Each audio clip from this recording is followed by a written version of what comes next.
people take transit for granted, and they should. You know why? Because it should just work. And I think that's why I'm going to remain optimistic that cities can't function without good transit. And I believe everyone is going to be there to do that. You got a local support network that's going to allow you to flex against those federal opportunities in a really good way. So the future here could be really bright, and I think our future's bright, and the whole country could be bright. But again, we got to be willing to change appropriately with a sense of urgency, and the urgency is for our customers. Why do we want to change faster? To help them more and to get more of them on transit.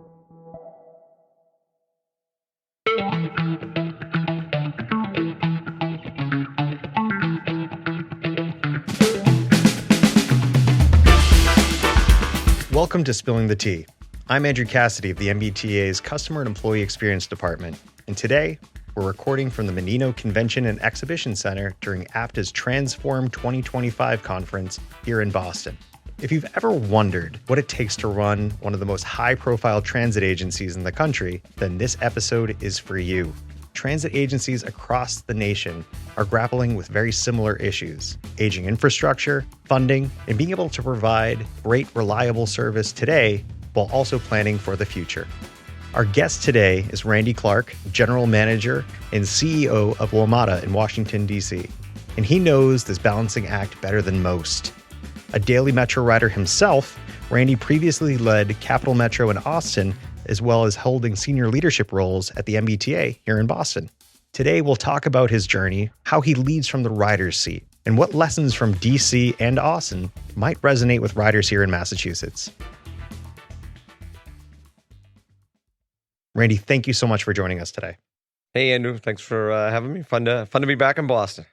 First off, we're at the APTA Transform 2025 conference, where WMATA has done quite well with awards. Congratulations on, Best System of the Year? Best transit agency in North America. We won the Partnership Award for our Better Bus Big Network Redesign, and we actually won a Marketing Communications Ad Wheel Award. So kind of the team cleaned house, and I'm super proud of them. It's really fun to see the team get recognized for all the amazing work that's happened at Metro. Congratulations to you and your full team. Thank you. Really appreciate it. So for our riders who might not be as familiar with WMATA, can you tell us a little bit about that system and what it is that made it the System of the Year? Yeah, well, two different kind of things there. So basically, listen, the T is got all kind of modes where we are bus and rail and Metro Access.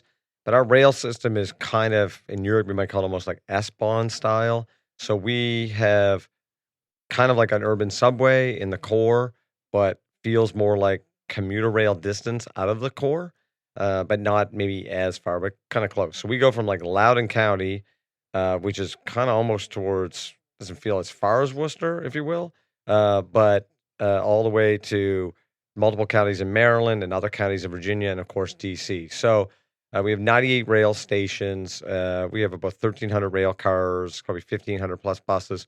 What's today? Tuesday. So we'll probably move about 1 million people probably on the system today. We have 13,000 employees. It's a really big, huge operation, big police, big public safety presence, obviously because we're the national capital, and it's spread across the 3 states. So complex governance as well. We have a board of 8, 2 DC, 2 Virginia, 2 Maryland, and 2 federal. So very complex of how that works, both the governance and the funding. We have different operating formulas, different capital formulas based on some of that stuff.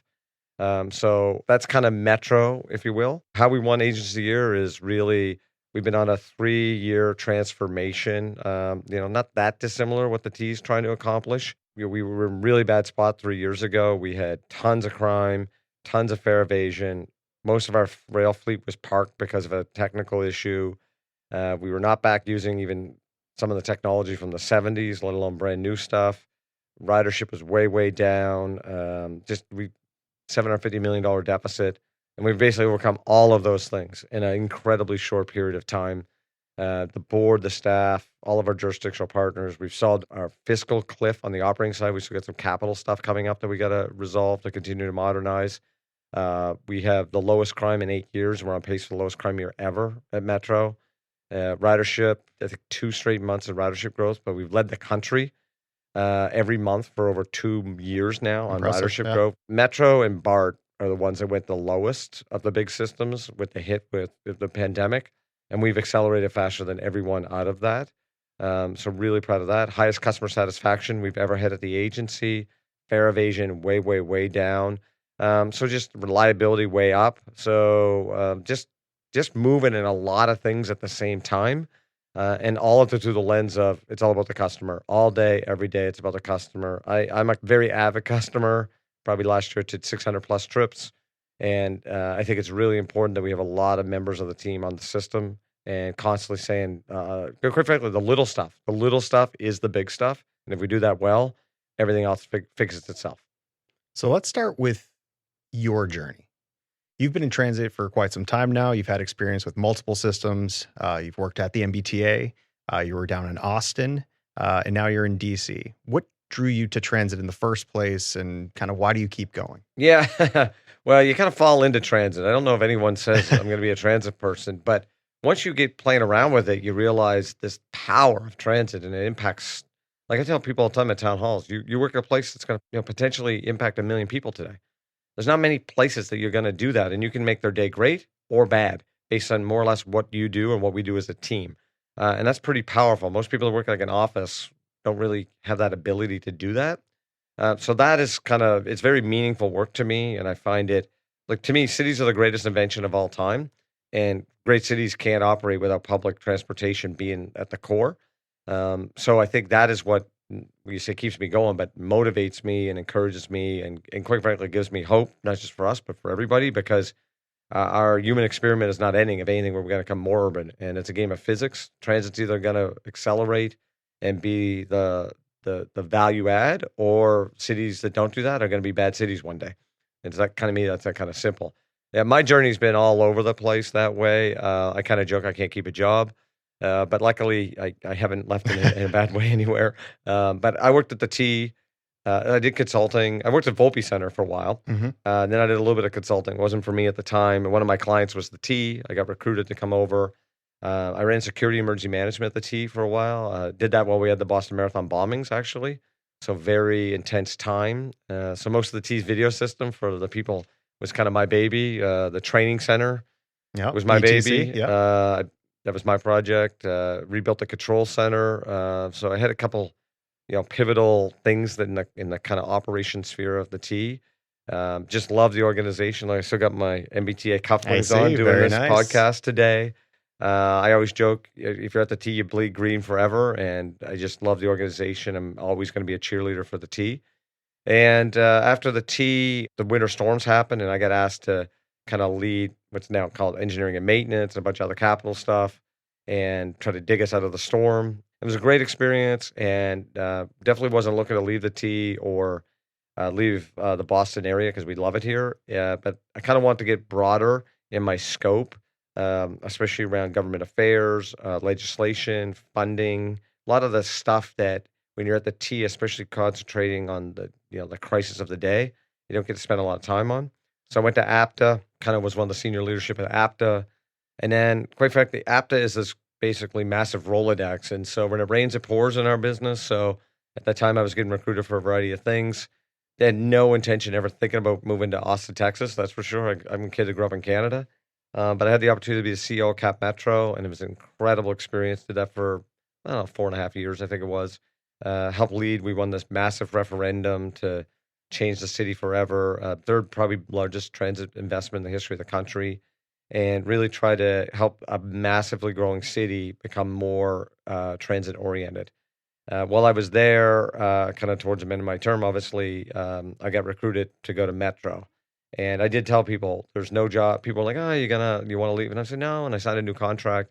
And I told the board chair at the time, there's only one place that I would leave for. And he said, what's that? And I said, Metro.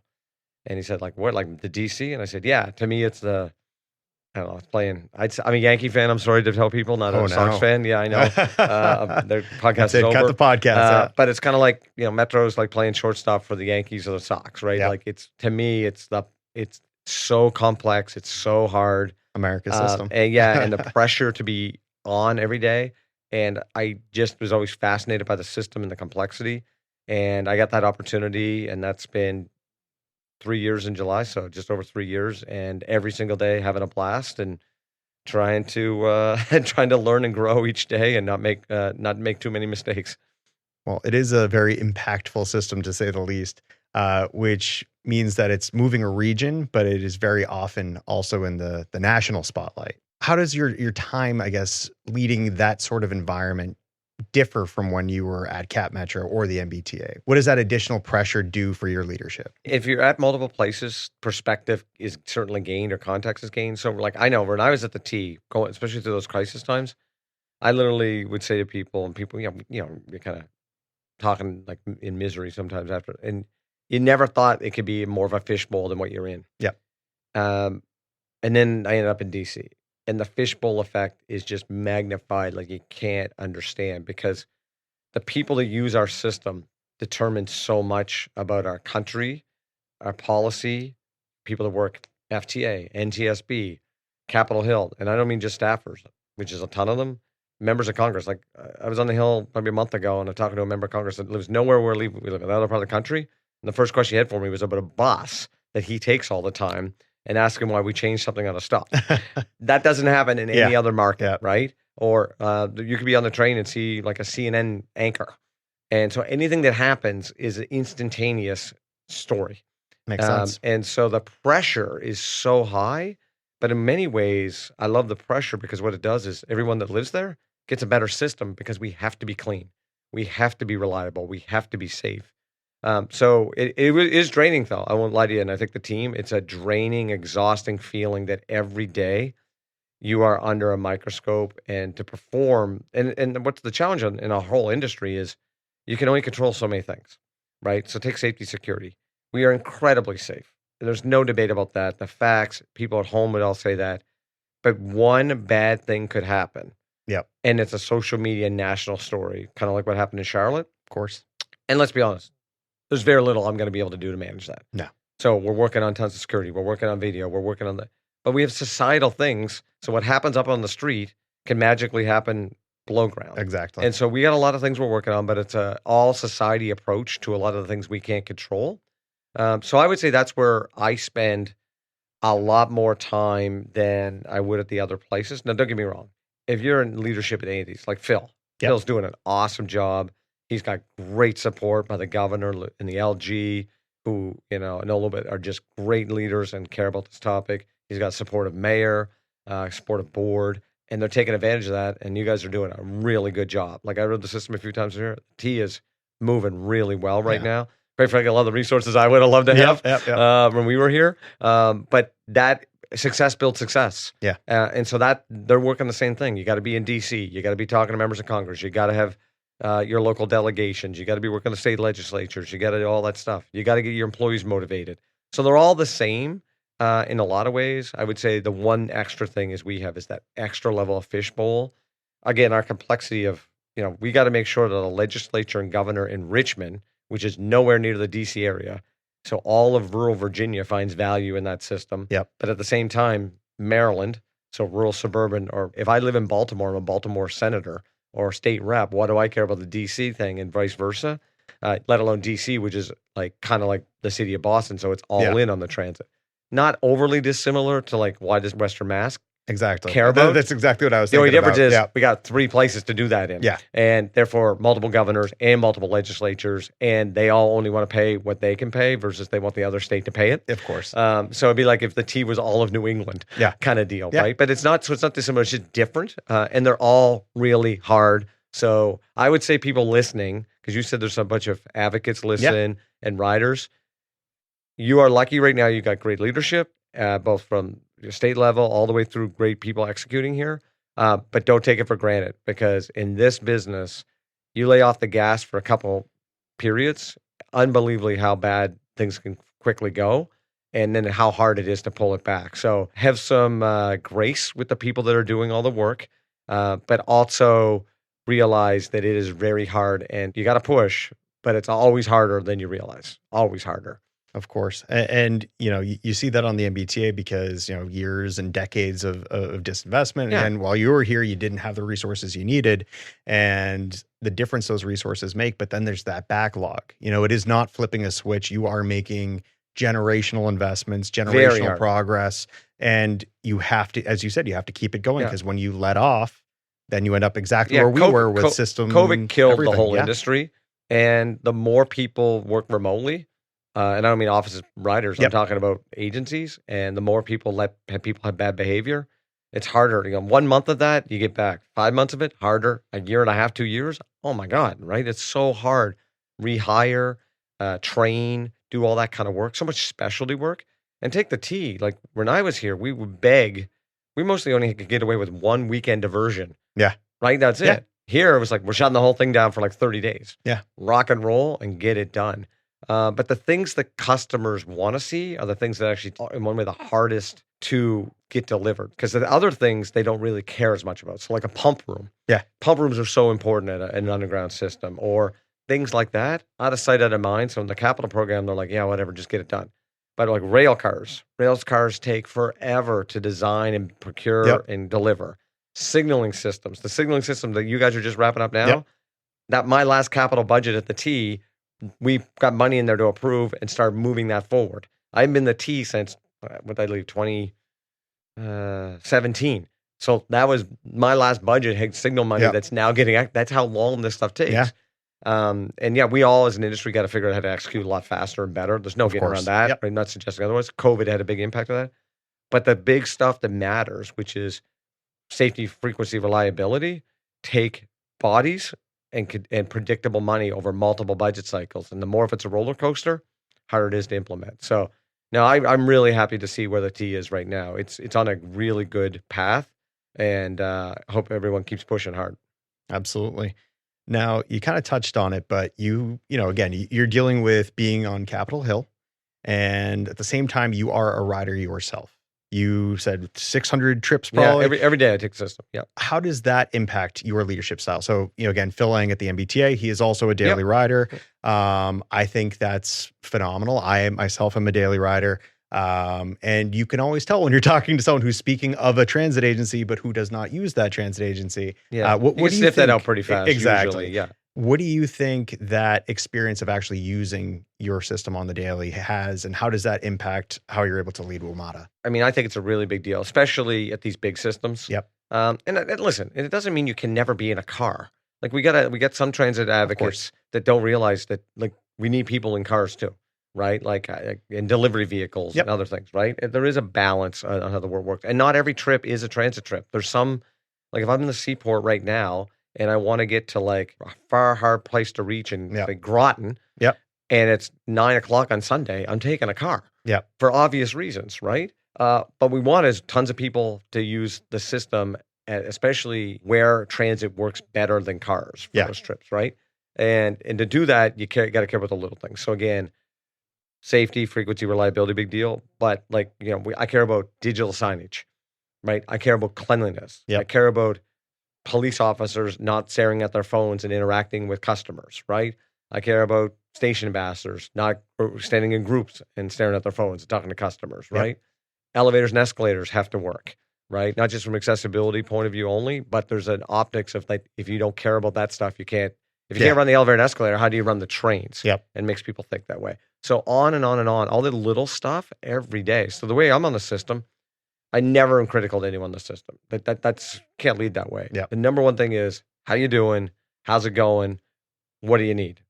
And how can I help you? Right? Because at the end of the day, a station manager, a bus operator, what's really funny I find is I'll get on a bus, and like my wife and I, we live in the city, right? So I might go out to dinner, and sometimes I'll get a bus at like 9:30, and the bus operator looks at me like, hey, what's going on? And they get, what are you doing? I'm like, get on the bus. What are you doing? The guy's like, driving the bus. I'm like, yeah, that's how it works, And like, it's kind of a fun, but listen, people in our business love seeing leadership out. 100%. So that conversation will be back at the break room, and they'll be like, oh, the boss was out, and he's not that bad of a guy. When no cameras are around. It's just life. And now I'm actually the big thing, and I do a lot of comm stuff and kind of joke. I feel like I turn into a social media guy and I don't do any transit.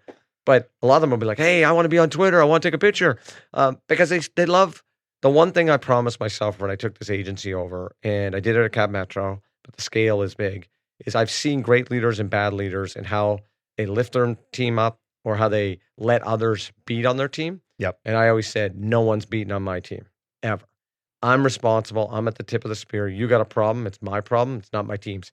I'll manage my team behind the scenes Yep. and hold them accountable. If that means they're not going to be here anymore, that's my decision. But I won't let people publicly or media, anybody attack our team. And that goes so far for people that might be by themselves in a bus all day, feeling like, disruptive customers, people laying track in the middle of the night. These are a lot of hard, can be lonely, can be hard hours, jobs. And I go out and try to motivate them that they matter, that their work is honorable, that they contribute to a better society. And that's why we won this award. We're going back. We're doing ice cream trucks for everybody. Nice. Extra pins, all that. And our morale has gone up. Our internal satisfaction numbers have gone up. Our retention's getting better. So I think the leadership thing is just be authentic and be real and care about what we deliver. And it's like, if you own a restaurant, you better eat at it. And if you don't expect it to be good. It's kind of like basic. And I think that, it's an interesting thing. We have a philosophy at the MBTA now where we see our employees as our customers in their own right, where we need to be able to provide them a positive experience. And, again, several years ago, it felt a lot different to work at the MBTA than it does today. The pride has grown, but you also have to, again, be out there as a leader, like Phil is, riding the system. Having money to solve CBAs helps. Adding 1,500 more headcount helps. Exactly. No, all the there's places that had decades that stacked against us. Yeah. And listen, I say this, so if there's people that work at the T, I'll say this, and maybe the people that don't work at the T. I've said for a long, long time, and I mean this sincerely, the best operating staff in the country probably works at the T, because the place has been so held together with Band-Aids that service would never even move if it wasn't for the hustlers. People who go that far. And I'm not saying everyone on the whole team's ever been a hustler, but there are so many hustlers. You go at the JFK on the red line at the supervisor office, and those people are hustling. Control center, they're hustling. A bus garage. So when something goes wrong, there are people that all in every day. And I'll tell you, the amount of battles, the Band of Brothers, Band of Sisters, trench that we went through, and the T is awesome at that. It has to make it work. And now we got to figure out, or I don't figure out, but the infrastructure has to keep getting better. Metro has had really good infrastructure for a long time, then went through kind of really bad period in the teens. We've rebuilt that. Now we need to continue to work on being more entrepreneurial, more agile, really pushing technology at a much higher rate. I want to work towards a lot more automation. Not because I'm anti-employee. I'm actually, again, just talked about it. I'm like our employees' biggest cheerleader, because that's the safest, best way to run transit, and it's the global standard. And if we can do it more cost efficient, which is number one thing we should be trying to do, and a lot of advocates, I encourage them to not just think about more money, it's how the money is spent. Then we can deliver even more service. So if I can save $10 million, I want $10 million to run more buses, so people can have good frequency of buses at 9:30 at night, just like they have at 6. Or it doesn't run Monday to Friday, we can get good Saturday service. That's, to me, the whole game. If you want people to use transit, make it good, make it time competitive, make it reliable. People will take some crap once in a while. Like every once in a while, you're going to get an offload. We're going to have a single track. There's going to be some weird thing happens, right? And sometimes there's medicals or other things. What they won't do is put up with it every day. Exactly. And the other thing they're not going to put up with, crappy communication. And I know that's what you focus in. Exactly. And that's why this exists. Transparency. And so what I do is, when we have a problem, I just personally here's a picture of what happens, here's what's wrong, I'm going to work on it. People will give you an unbelievable amount of grace in public, because there's so many problems in our country now where no one will take responsibility. And Phil took responsibility. I take responsibility. And I think people love seeing that. Someone that's just trying to be honest and own a problem. And we're all human. We're going to have failings. But just own them and be transparent about it. I remember when I first came on board in 2019, again, we had the red line derailment shut down. That was the JFK one. That was a bad one. Exactly. And, I had just been hired, I think, the same month. And, again, I came in, I was the director of social media at the time. And I said, we have to say something. And it's like, it was a foreign idea for a lot of individuals. And people said, oh, the MBTA doesn't apologize. There's this is the way we've always done it. And we did that. We posted, it's like, this is what's going on. It is, you deserve better. Here's what we're doing. Here's what the problem is. Again, as a communications professional, I cannot fix the tracks. No one's expecting you to. But I can tell you what's going on, so you can make informed decisions about your travel. And that makes, again, it builds that trust. It makes people root for you. And it's a totally. It's a big I think difference. more people got to learn that in the public space. That absolutely. And we did that big time. We're like, hey, take pictures. Here's what's going on. Here's what's not. If I have money, I'll do this. If I don't, we're going to work on it the best we can, but here's the outcome we're going to get. And I think the other challenge in transit, you got to, the T is a different setup, right, than Metro. So the T is, heavily, let's just say heavily influenced from the State House, right? Just like New Jersey Transit, New York, there's models like that. Metro, we are not the same because there's no one reportable body, right? And they're both pros and cons to both of those things.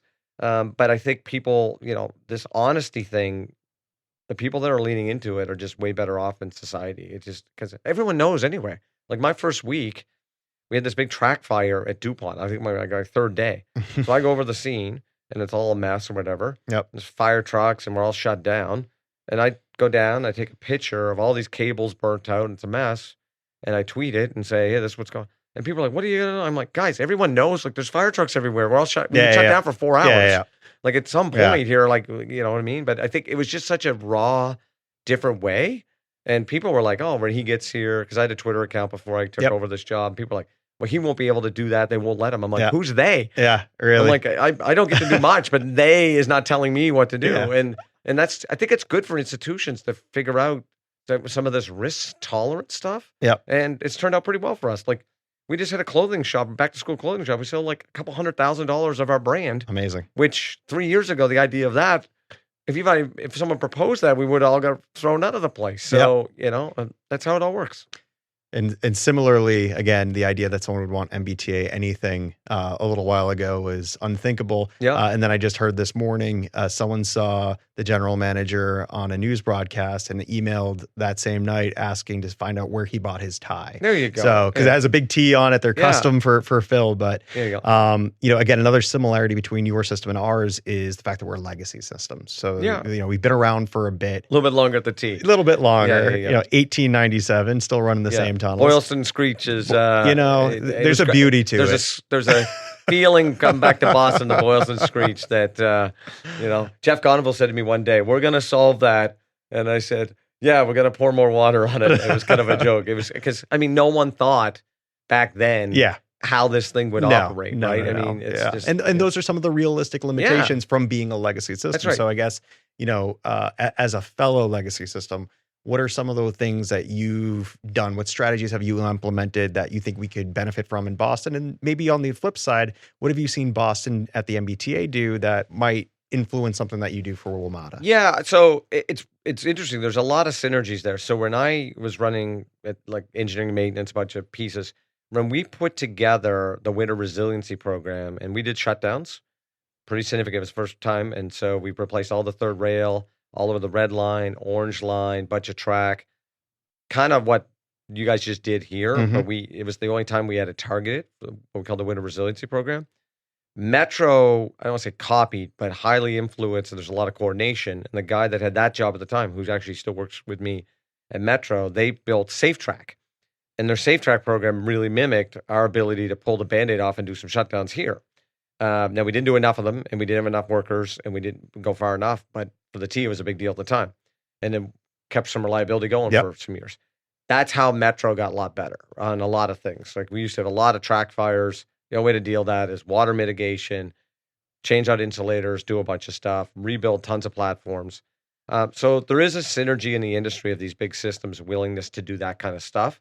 Really comes down to having that predictable funding so you never just go back in the hole. Exactly. That's all the game really is. A lot of one time. And then thinking about, so like a good example in signaling, we are moving to communications-based train control. The T has gone to digital signal. And at the time, in maybe retrospect, we should have pushed CBTC more here, but the cost differential and with everything else was going on, the rail vehicle is a good example. I was part of that, CRRC. It was great, buy more than whatever. No one envisioned that our entire federal government apparatus and two administrations would more or less isolate China. And now there's going to be a big problem long term between here, LA, Chicago, and hopefully that will all get resolved to maintain those vehicles over a period of time. Because they obviously work and they're being produced here and want to be a success. So, we're going open gangway on our trains. I wanted to do that here, but the dynamic envelope of some of the tunnels are a little more complex here. Little different too, because this place on the rail side, all the rails don't talk to each other. Yeah. Which is kind of unique. On the other hand, at Metro, we can access every single part of the network. So every rail yard and every main line and every pocket track and everything we have, I can move a train from any single place in the whole system. Yeah. So incredible resiliency, massive cost to maintain that. Yep. So, everyone's like, oh, just put a pocket track and a couple switches. That all costs money, Yep. not just to build, but to maintain. So there's pros and cons to both of these. I think, the T is doing the same thing we really are, which is just how to lay out our capital plan. What we're trying to push is a little bit more life cycle cost analysis. Our industry struggles with that big time. So I think we're probably on the leading curve of that, and trying to say what's the best use of capital to actually drive better performance and operating value long term versus just building stuff without understanding the operating complexity and the operating costs. So, I think our business is going to keep evolving. We got to work on how do we do better predictive maintenance? How do we drive data? How do we drive AI? We are in a potentially really transformative next 5 to 10 years in the industry. And the ones that don't adapt quickly and are open to change are going to have really bad 2040s. And the ones that lean in more are going to be way better positioned for the next 100 years. Makes a lot of sense. I'm not Nostradamus, but I think I think it's pretty clear the world's changing. Tune back in 10 years. It'll be 140. But I mean, the rate of change is pretty significant. Yeah, that's very true. Yeah. Going back to your time at CapMetro, while you were there, you helped pass one of the largest voter-approved funding packages. Yeah, it's huge. What can you tell us about that process? And I guess most importantly, getting that buy-in, getting the public to say, yep, I want that. Yes, this is a good investment. We need this in Austin. Yeah, it was, listen, I got the chance to be a CEO at 39 years old and first time. And anyone that thinks they know how to be the first of any job they have that ever some humility, because you think you're writing the rule book. Yeah. Yep. And there's some basic stuff, but there's stuff you have no idea. But the board talked to me about coming and building a plan to get voter approval. They lost 2 previous elections. The city's fastest growing city in America, multi years in a row. When I lived there, was like 40 cranes in the air. It was like 2 seaports were being built at the same time at a pace that is almost hard to imagine. And the infrastructure is so far behind. And so the idea was, how do we have a real serious community conversation? How do we use some really good technical? I think, how do we have some more vision? Do all that, build enough trust, pass a referendum. So in 2020, so in the middle of COVID, we got Austin voters to agree to a very significant property tax increase for transit. So in the state of Texas, a property tax increase during a global pandemic. And we did that because so many people bought into a vision of a better city and a better region. And I'm really proud of what we did. A lot of people worked incredibly hard at it. The unions were involved. Unions put money into the campaign before they were against it. Environmental groups, business groups, everyone had a certain reason of why. We were super transparent. We worked the Capital Metro board and the city council. Never happened before. And I had this idea, and I took to people about a joint board meeting or joint meeting. We did that, and we did that multiple times, formed like a work group out of that, and over met in a very public forum about what things we could do, different presentations. We could do this versus that, really trying to drive the community conversation. And the people stepped up and voted. COVID obviously has had significant impacts on cost on everything. And Texas is a hard place to get anything done because there's people that are hell-bent in Texas on not letting transit move forward. And so people have been really, unfortunately, fighting and delaying things. But some stuff is done and other things are in the works. But really proud of the work that we did. And I was back there for the APTA conference, and it's good to see a bunch of friends, and it's good to see a city that will be able to get better over time because of that. It's a big deal to get people to vote. We take it for granted in places like the Northeast, right? Like I was like, you're going to ask the public to vote, right? Because we would never dream of doing that up here, right? Because it's here, you go, we elected people to make decisions. And the further south, the further west, it's like, we elected people to make decisions, and then we want to make all the decisions as the public. It's just these different models of America. America's just messy, right? America's a messy democratic experiment, and it's all different everywhere. And as a guy that grew up in Canada, And then I moved to New England. Like, as you move, you really see that the world is totally different about how people have expectations of governance and funding and trust, and why they trust things, or how they're manipulated on things, or how they're not, and or how compliant they are willing to be or not. So it's a different model. But like up here, one thing that's cooking here is this millionaires tax. Yep. And that is so important to what happened. And honestly, from a public policy point, such a good policy. Yeah. Now it needs to scale over years. So someone that's making $1 million today, in 40 years, $1 million's not the same. Yep. But I mean, I think it's fair to say people making over $1 million may a little bit more. So someone in, I don't know, Ashmont that's waiting for the bus doesn't have a bus every 30 minutes and can get one every 15 or 20. Seems kind of basic in society that we can have a balance of that. So, we got a funding effort in DC that is trying to finalize our final capital, and we call it DMV Moves. And quite frankly, it's a little bit the same playbook. We set it up with our council of governments and our board, formed a task force, 18 months of open, transparent conversation. Everyone now has agreed on the problem statement that we need predictable long-term capital. And I'm cautiously optimistic the next legislative cycle in Virginia, Maryland, DC, we'll get that done. We not have to collapse our capital program, and we'll be able to really accelerate our modernization efforts in Metro. So I think that's the playbook around the whole country, which is get on it early, have transparency, own the communications. If you don't, someone else will define the narrative for you. Yep. And our stuff is awesome for society. If we're willing to be cost effective and open to change, most everyone around the country supports more transit. So in that spirit, and of course, since we're here at APTA, what are you noticing on the national level? So you see, again, you're here with fellow leaders across public transportation, not even just from the U.S., but from people from Canada as well. What are you seeing as these trends? What is the general direction for public transportation in the United States based off of the conversations that you're having? Yeah, well, listen, I'm an optimist by nature, so I don't play in the gutter. And you need to be to work in public transit. Yeah, and I think, listen, there are legitimate challenges around public financing on funding on transit right now. Like Pennsylvania going through a very hard time, and they're working really hard. And Governor Shapiro has shown amazing leadership, but that is very hard what they're going through. TriMet out in Oregon, under very big challenges. There's some stuff in the Bay Area, serious challenges. Chicago, they're running out in about another year. Everyone has different reasons or why. We also got a new Congress. We got a new administration. Our industry, I think, unfortunately, moves ourselves to be sometimes thinking we are not bipartisan. Transit's incredibly bipartisan. Yep. Transportation is the ultimate. People have to move, and I don't care if you're Republican, Democrat, Independent, or never care about anything. You got to move one way or the other. And I think different sides look at different parts of the topic a little differently. But I think that's actually a robust conversation. So we need everyone to be leaning in.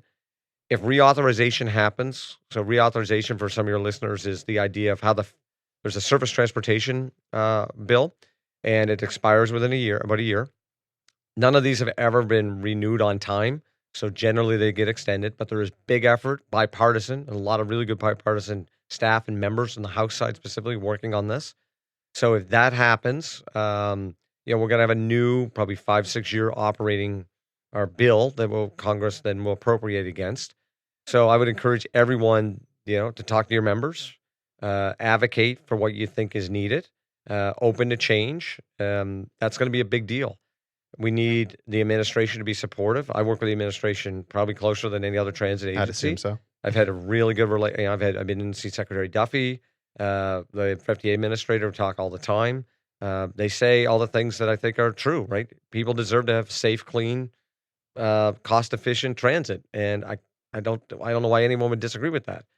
Now, we have to deliver on those things, and they're part of that solution, and they're saying they want to be good partners, and I've seen nothing yet that shows otherwise. So we gotta, I try to take the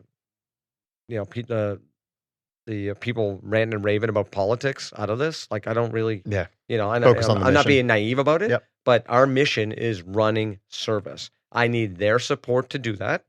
And they want great economic development in the country, and they want us to build faster. I've never met a transit CEO that doesn't want to build faster. Yep. And this is a great time that and Democrats agree there's too many rules and regulations that are outdated. Republicans do. Transit executives do. Everyone thinks we need some reform around these things. So let's get at it and get it done. So I'm going to remain optimistic, but not naive. And if we don't have people talking to your members of Congress, pushing hard for what is important, and why, and how it impacts people's lives, not just this will buy 15 more rail vehicles. That doesn't matter. Yeah. It's access to jobs, access to healthcare, access to education, the environmental message with some people. It's the accessibility message to other people because they're all true. Exactly. And, whether you guys are going to do the FIFA show, Yep. we got America 250th next year. Everyone has these things and people take transit for granted and they should. You know why? Because it should just work. Yeah. And I think that's why I'm going to remain optimistic that cities can't function without good transit. And I believe everyone is going to be there to do that. And then, again, locally, you got a local support network that's going to allow you to flex against those federal opportunities in a really good way. So the future here could be really bright. And I think our future's bright and the whole country could be bright. But again, we got to be willing to change appropriately with a sense of urgency, and the urgency is for our customers. Why do we want to change faster? To help them more and to get more of them on transit. That was excellent. Thank you for thank you for that. Don't ask me. It's like kind of Frank the Tank in Old School. Yeah. And it's what happened. I'm not sure what I said. Yeah. So, so I guess you're back in Boston. Obviously, you know it well. I believe you even met your wife on the MBTA. I did. I was living in Davis Square, and got in the Red Line. With a couple of buddies. We're going to a Sox game, and I met my wife, offered her my seat on the Red Line. She said no. I got on Park Street, went over the overpass, ran into her again. I said, hey, you're in the old bar that doesn't exist. I said, you going to Copperfield? She said no. Kind of like leave me alone, loser. Met her again later, and then it was like almost a little fate. Yeah. And that's how our life story. We met literally on the T. Before I worked on the T, and then I've been very fortunate. She's a great person and really patient, especially putting up with me, and kind of, as you'd say in Boston, the salt of the earth, and has traveled all over this world taking trains and buses with me, even if most of the time she goes, you're such a geek. But I think we all get that one. She uses the system in D.C. We were on it here the other day. It's just, part of our life, and she kind of just, I think her whole thing is like, why does everyone make such a big deal of this? It's just supposed to work, right? Yeah. But there's a lot of sacrifices. The families that people working at places like the T, Metro.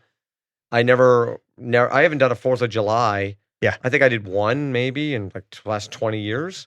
I slept in my office at 45 High Street many a night for snowstorms. Yeah. Boston Marathon bombing. The emotion there. I had an employee murder when I was in Metro. And, her support through that. I mean, these things are hard. Yeah. And the public rightfully expects a lot, but I think there should be a lot of empathy for a person that gets up and pulls a bus out of, a Lynn bus garage tomorrow morning at 4:05. That's a job. Yeah. And we got to respect that people do that. And I think sometimes the people that are a little bit more entitled in our society forget about all the other people that make their entitlement happen. And so we should all just take a deep breath and realize there's a lot of stuff that makes it go. So there's that saying, if you do things right, people won't know you've done anything at all. And I think that's particularly true of public transportation, where, again, it's just kind of elves in the night, so to speak. But there's a lot of pieces. It's a 24-hour business, whether or not service is running 24 hours. Totally. And we're all replaceable, always right? Happening. Randy Clarke's gone tomorrow. This machine's rolling keep moving, with us. Yeah. So listen, I won't lie to you. It feels great to be recognized as the Agency of the Year. We get a lot of attention in Metro. I'm on social, so I personally get a lot of attention. Not my jam. People, I think, probably see all that. Quite frankly, I basically turned into an extrovert. So outside of work, I kind of don't do anything anymore. It's kind of turned weird. But I love the opportunity to represent this agency, this industry, and the people in it are just really awesome people, really trying to make a difference. And that's what's really cool. So before you head back to DC to continue that mission, what do you think might be one thing you take with you from Boston back to DC, and maybe what's one thing that Boston could get from you? Oh, that's because you're probably looking for technical. No, maybe anything. So again, I think the leadership, we've had great political leadership, but I will say the leadership here has been fantastic. So I think we're both kind of fortunate in that game. The one thing that I think we could both take from each other is never stop pushing on, like Phil and I talk a lot and others about, again, a gap in technology. We got to make some more omelets, right? And Yeah. break in some more eggs to do that. Um, you've done really well on the labor harmony piece here. We've actually done pretty well at that as well. So I mean, there's a lot of synergies of what's happening. You guys are, maybe respectfully like a year behind in the sense because our journey has been probably we started maybe just a tad earlier, if you will. But I think there's a lot of synergy between the two. They're different, but I'd like to play maybe to get our region to think a little bit more of a water transportation. You do that very well here and have expanded it here. Yeah. I don't think we use the Potomac and Anacostia to a beautiful parts of our region, valuable parts of our region enough. I think there's something there. At the same time, for you guys could probably look at, some of our tech stuff that we're doing. We might be a little bit ahead of you on that only because, again, we started a little bit earlier and we're pushing things. But like just with the work you do is very similar to the work we're doing, right? So I actually just want us to keep pushing and stealing from each other. Yeah. So, and our teams, there's a lot of actually interaction between our teams. Yeah, we all work together. Yeah, and it's a great community. I don't know if everyone understands that. Like, there's a big network, and like you guys. I was talking to someone the other day. You guys have a nice little wrap that you've done around some of your small digital signs, bus signs, and we did the same thing at CapMetro. And I'm like, yeah, that we want to do more branding around that. We do some digital signage. Next thing I look, you guys are doing the same thing. You're doing something. Our team's taking that. So, there's not a thing per se. It's just constantly studying, constantly pushing. I'll tell you the other thing you guys do really well here is I'm not sure everyone that lives here realizes how good the regional rail network is. And that is something we do not have the same way in the DMV. And because it's 3 states, right? Yeah. So DC has none, even though Union Station is the core. Maryland has a system, but it's not as robust as they would like it to be. VRE is a piece of Virginia, but we run distances that are like some regional rail. That is awesome here. And I think your work at the T to continue to build that from a commuter rail to regional rail is the right direction. And you're at the front end of that in America.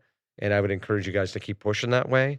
There's a lot of value that our region and others could learn from that. So I'm going to try to steal more trains and more water, and we'll share anything we're doing. So, but yeah, I love the T. So happy to see you guys doing well. And, anytime people are down in Boston, I hope in DC, they enjoy riding Metro, and let us know, tweet at us, IG, Instagram, Blue Sky, whatever the hip thing of the day is, and let us know what's going on, if we can be better. And it's a simple thing that way. And I just really appreciate you having me on. And it means a lot for me to come out of the T, running this system in DC, coming back to Boston, and I've just so enjoyed being here the last few days. Randy, thank you so much. It's great to have you back in Boston, and we really appreciate having you on the show. To our listeners, thank you so much for tuning into this very special episode of Spilling the Tea. As always, if you have any thoughts, questions, or ideas for future episodes, email us at social@mbta.com. Until next time, I'm Andrew Cassidy, and this has been Spilling the Tea.